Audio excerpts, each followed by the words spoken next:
Isten halad! Isten halad! Isten halad! Isten halad! Isten halad! Isten halad! Isten halad! Isten halad!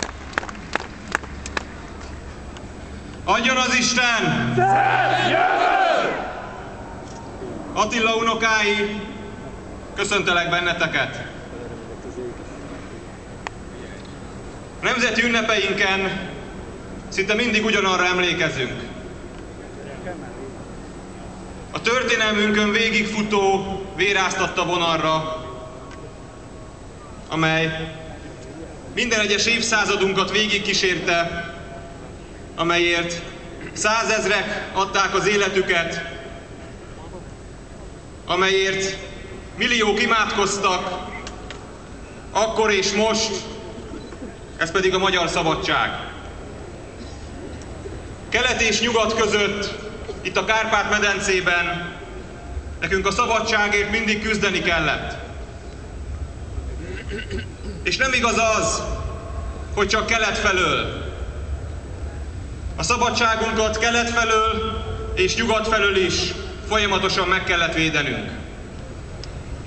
Gondoljatok 907-re, gondoljatok a pozsonyi csatára, amikor Árpádnak meg kellett védeni országunkat, államunkat a ránk törő nyugati csapatoktól. És persze jöttek keletről is. És ha megkérdeznénk egy franciát, hogy náluk miért nem volt tatárjárás, és miért nem ismerték a török rabigát, akkor nem tudná a választ. De mi tudjuk. Mi tudjuk, hogy azért éltek mindig ők nyugaton, az élet napos oldalán, mert az ő szabadságukért, Európa szabadságáért mi ontottuk a vérünket. Tatárral és törökkel is mi harcoltunk. És ismerjük Rákóczi harcait, és ma pedig 1848-ra emlékezünk. És persze nem hagyhatom ki a sorból 1956 dicső októberét sem. Ezek után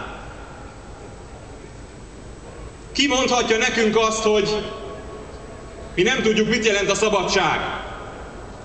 Ha valaki tudja, ha valakik tudják, hogy mit jelent a szabadság, akkor Attila unokái tudják. Mi tudjuk. Nekünk a szabadság és a szabadságért vívott harc az nem pillanat.